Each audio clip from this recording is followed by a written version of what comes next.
آپ مہک کو دیکھ کر خوش نہیں ہوئے؟ دیکھیں کس طرح قسمت نے مجھے پھر مہک سے ملا دیا ہے۔ شمشیر کی ماں شمشیر کو کہتی ہیں، مہک تم سے خود دور ہونا چاہتی تھی، اسی لیے تو وہ تم سے چھپ کر ملتان چلی گئی تھی۔ بیٹا میری بات کا یقین کرو، مہک تمہارے ساتھ نہیں رہنا چاہتی۔ دلاور صاحب بیٹے کے سامنے تو زیادہ باتیں نہیں کرتے، خاموش رہتے ہیں، لیکن اپنی بیوی سے کہتے ہیں، میں یہ ذلت ہرگز برداشت نہیں کروں گا کہ میں مہک کو اپنی بہو بناؤں۔ دلاور صاحب کہتے ہیں کہ میں مہک کو اور مہک کے گھر والوں کو ایسا سبق سکھاؤں گا کہ ان کی سات پشتیں یاد رکھیں گی۔ دلاور صاحب نے مہک کے والد کو اپنے پاس بلایا اور ڈرایا دھمکایا، لیکن وہ بے بس، نہ پہلے کچھ کر سکتا تھا اور نہ اب کچھ کر سکا۔ دلاور صاحب کو بہت جلد معلوم چلے گا کہ اس کی اپنی اولاد کے ساتھ کیا ہوتا ہے۔ ادھر شمشیر مہک کو اپنے کمرے میں لاتا ہے اور اس کی تصویریں اس کو دکھاتا ہے اور اپنی محبت کا اظہار کرتا ہے، لیکن مہک کو کوئی فرق نہیں پڑتا۔ مہک کہتی ہے، میں آپ کی بیوی کبھی نہیں بن سکتی، میرے دل میں آپ اپنی جگہ کبھی نہیں بنا پائیں گے۔ شمشیر پھر بھی مہک کی باتیں چپ چاپ سنتا رہتا ہے اور اسے دیکھتا رہتا ہے، اور دوسری طرف دلاور صاحب اور شیرو کا کچھ پتہ ہی نہیں چلتا۔ تو اس ڈاکٹر کی گردن دبوچ لیتے ہیں جس نے میڈیکل رپورٹ میں مہک کی موت کی تصدیق کی تھی، جس کے بعد وہ مطمئن ہو گئے تھے اور اب ان کا سکون اطمینان ختم ہو چکا ہے۔ دلاور صاحب شمشیر کو اپنے پاس بلاتے ہیں اور کہتے ہیں، شمشیر تم نے اپنی ضد پوری کرنی تھی، وہ کر لی۔ مہک کو مزید 2-4 دن رکھنا چاہو تو مجھے کوئی اعتراض نہیں، اس کے بعد اس کے جتنے پیسے بنتے ہیں دے کر اسے اس گھر سے فارغ کر دو۔ شمشیر اس بات پر ہنس پڑتا ہے، کہتا ہے، بابا سائیں یہ کوئی تماشا نہیں، مہک سے میں بے پناہ محبت کرتا ہوں، میں نے مہک سے نکاح کیا ہے، میں اسے نہیں چھوڑ سکتا۔ تو آنے والے ایپیسوڈ میں بہت ہی زبردست ایپیسوڈز آنے والے ہیں۔ اگر آپ کو یہ ویڈیو پسند آئی ہو تو میری ویڈیو کو لائک کریں اور میرے چینل کو سبسکرائب کرنا بالکل نہ بھولیں۔ تب تک ملتے ہیں نیکسٹ ویڈیو میں، تب تک کے لیے اللہ حافظ۔ ڈرامہ کیسی تیری خود غرضی کے نیکسٹ ایپیسوڈ میں آپ دیکھیں گے کہ شمشیر آخر کار مہک کے والدین کو ڈرا دھمکا کر اپنی ضد پوری کر لیتا ہے اور اس نے مہک کو شادی کے لیے راضی کیا، اور مہک کو بھی اپنے گھر والوں کے سکون کے لیے اس شادی کو قبول کرنا پڑا۔ جبکہ دوسری طرف شمشیر مہک کو اپنے گھر لے آتا ہے اور وہ اپنے باپ کو گلے لگا کر خوشخبری سناتا ہے، مگر یہ خوشخبری تو دلاور صاحب کے لیے ایک بہت بڑا دھچکا تھا۔ شمشیر نے اپنے والدین کو بتایا کہ میں نے تو مہک سے نکاح کر لیا ہے۔ شمشیر مہک کو گھر کے اندر بلاتا ہے، کہتا ہے، مہک باہر کیوں کھڑی ہو، اندر آؤ نا۔ دلاور صاحب مہک کو دیکھ کر حیران رہ جاتے ہیں کہ مہک ابھی بھی زندہ ہے۔ دلاور صاحب کہتے ہیں، شمشیر تم پاگل تو نہیں ہو گئے ہو، کیسی باتیں کر رہے ہو، ہمیں بنا بتائے مہک کو اپنی زندگی کا حصہ کیسے بنا سکتے ہو؟ اس پر شمشیر کہتا ہے کہ میں اچھی طرح سے جانتا ہوں کہ میں نے کیا کیا ہے، میں مہک سے بے پناہ محبت کرتا ہوں، میں اس کے بنا زندہ نہیں رہ سکتا۔ آپ مہک کو دیکھ کر خوش نہیں ہوئے؟ دیکھیں کس طرح قسمت نے مجھے پھر مہک سے ملا دیا ہے۔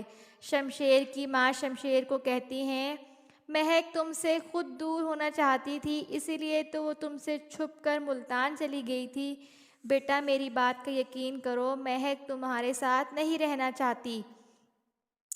دلاور صاحب بیٹے کے سامنے تو زیادہ باتیں نہیں کرتے، خاموش رہتے ہیں، لیکن اپنی بیوی سے کہتے ہیں، میں یہ ذلت ہرگز برداشت نہیں کروں گا کہ میں مہک کو اپنی بہو بناؤں۔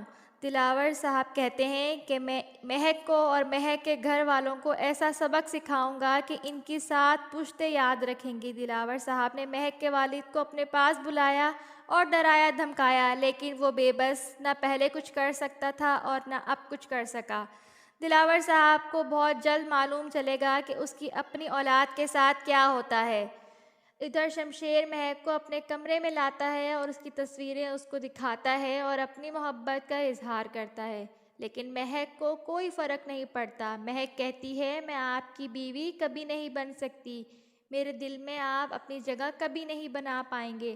شمشیر پھر بھی مہک کی باتیں چپ چاپ سنتا رہتا ہے اور اسے دیکھتا رہتا ہے، اور دوسری طرف دلاور صاحب اور شیرو کا کچھ پتہ ہی نہیں چلتا۔ تو اس ڈاکٹر کی گردن دبوچ لیتے ہیں جس نے میڈیکل رپورٹ میں مہک کی موت کی تصدیق کی تھی، جس کے بعد وہ مطمئن ہو گئے تھے اور اب ان کا سکون اطمینان ختم ہو چکا ہے۔ دلاور صاحب شمشیر کو اپنے پاس بلاتے ہیں اور کہتے ہیں، شمشیر تم نے اپنی ضد پوری کرنی تھی، وہ کر لی۔ مہک کو مزید 2-4 دن رکھنا چاہو تو مجھے کوئی اعتراض نہیں، اس کے بعد اس کے جتنے پیسے بنتے ہیں دے کر اسے اس گھر سے فارغ کر دو۔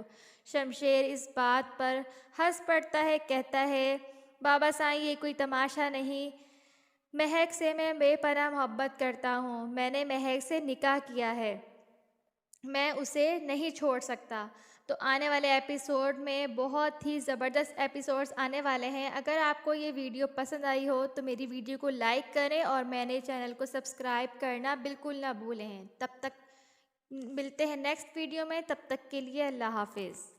ڈرامہ کیسی تیری خود غرضی کے نیکسٹ ایپیسوڈ میں آپ دیکھیں گے کہ شمشیر آخرکار مہک کے والدین کو ڈرا دھمکا کر اپنی ضد پوری کر لیتا ہے اور اس نے مہک کو شادی کے لیے راضی کیا، اور مہک کو بھی اپنے گھر والوں کے سکون کے لیے اس شادی کو قبول کرنا پڑا۔ جبکہ دوسری طرف شمشیر مہک کو اپنے گھر لے آتا ہے اور وہ اپنے باپ کو گلے لگا کر خوشخبری سناتا ہے، مگر یہ خوشخبری تو دلاور صاحب کے لیے ایک بہت بڑا دھچکا تھا۔ شمشیر نے اپنے والدین کو بتایا کہ میں نے تو مہک سے نکاح کر لیا ہے۔ شمشیر مہک کو گھر کے اندر بلاتا ہے، کہتا ہے، مہک باہر کیوں کھڑی ہو، اندر آؤ نا۔ دلاور صاحب مہک کو دیکھ کر حیران رہ جاتے ہیں کہ مہک ابھی بھی زندہ ہے۔ دلاور صاحب کہتے ہیں، شمشیر تم پاگل تو نہیں ہو گئے ہو، کیسی باتیں کر رہے ہو، ہمیں بنا بتائے مہک کو اپنی زندگی کا حصہ کیسے بنا سکتے ہو؟ اس پر شمشیر کہتا ہے کہ میں اچھی طرح سے جانتا ہوں کہ میں نے کیا کیا ہے، میں مہک سے بے پناہ محبت کرتا ہوں، میں اس کے بنا زندہ نہیں رہ سکتا۔ آپ مہک کو دیکھ کر خوش نہیں ہوئے؟ دیکھیں کس طرح قسمت نے مجھے پھر مہک سے ملا دیا ہے۔ شمشیر کی ماں شمشیر کو کہتی ہیں، مہک تم سے خود دور ہونا چاہتی تھی، اسی لیے تو وہ تم سے چھپ کر ملتان چلی گئی تھی۔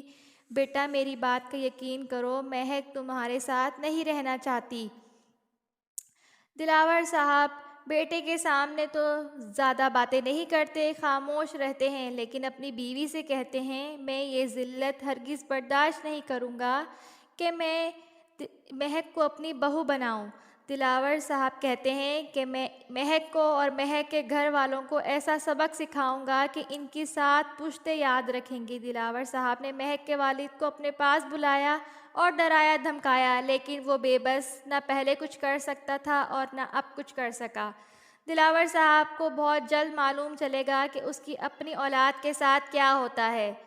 ادھر شمشیر مہک کو اپنے کمرے میں لاتا ہے اور اس کی تصویریں اس کو دکھاتا ہے اور اپنی محبت کا اظہار کرتا ہے، لیکن مہک کو کوئی فرق نہیں پڑتا۔ مہک کہتی ہے، میں آپ کی بیوی کبھی نہیں بن سکتی، میرے دل میں آپ اپنی جگہ کبھی نہیں بنا پائیں گے۔ شمشیر پھر بھی مہک کی باتیں چپ چاپ سنتا رہتا ہے اور اسے دیکھتا رہتا ہے، اور دوسری طرف دلاور صاحب اور شیرو کا کچھ پتہ ہی نہیں چلتا۔ تو اس ڈاکٹر کی گردن دبوچ لیتے ہیں جس نے میڈیکل رپورٹ میں مہک کی موت کی تصدیق کی تھی، جس کے بعد وہ مطمئن ہو گئے تھے اور اب ان کا سکون اطمینان ختم ہو چکا ہے۔ دلاور صاحب شمشیر کو اپنے پاس بلاتے ہیں اور کہتے ہیں، شمشیر تم نے اپنی ضد پوری کرنی تھی، وہ کر لی۔ مہک کو مزید 2-4 دن رکھنا چاہو تو مجھے کوئی اعتراض نہیں، اس کے بعد اس کے جتنے پیسے بنتے ہیں دے کر اسے اس گھر سے فارغ کر دو۔ شمشیر اس بات پر ہنس پڑتا ہے، کہتا ہے، بابا سائیں یہ کوئی تماشا نہیں، مہک سے میں بے پناہ محبت کرتا ہوں، میں نے مہک سے نکاح کیا ہے، میں اسے نہیں چھوڑ سکتا۔ تو آنے والے ایپیسوڈ میں بہت ہی زبردست ایپیسوڈز آنے والے ہیں۔ اگر آپ کو یہ ویڈیو پسند آئی ہو تو میری ویڈیو کو لائک کریں اور میں نے چینل کو سبسکرائب کرنا بالکل نہ بھولیں۔ تب تک ملتے ہیں نیکسٹ ویڈیو میں، تب تک کے لیے اللہ حافظ۔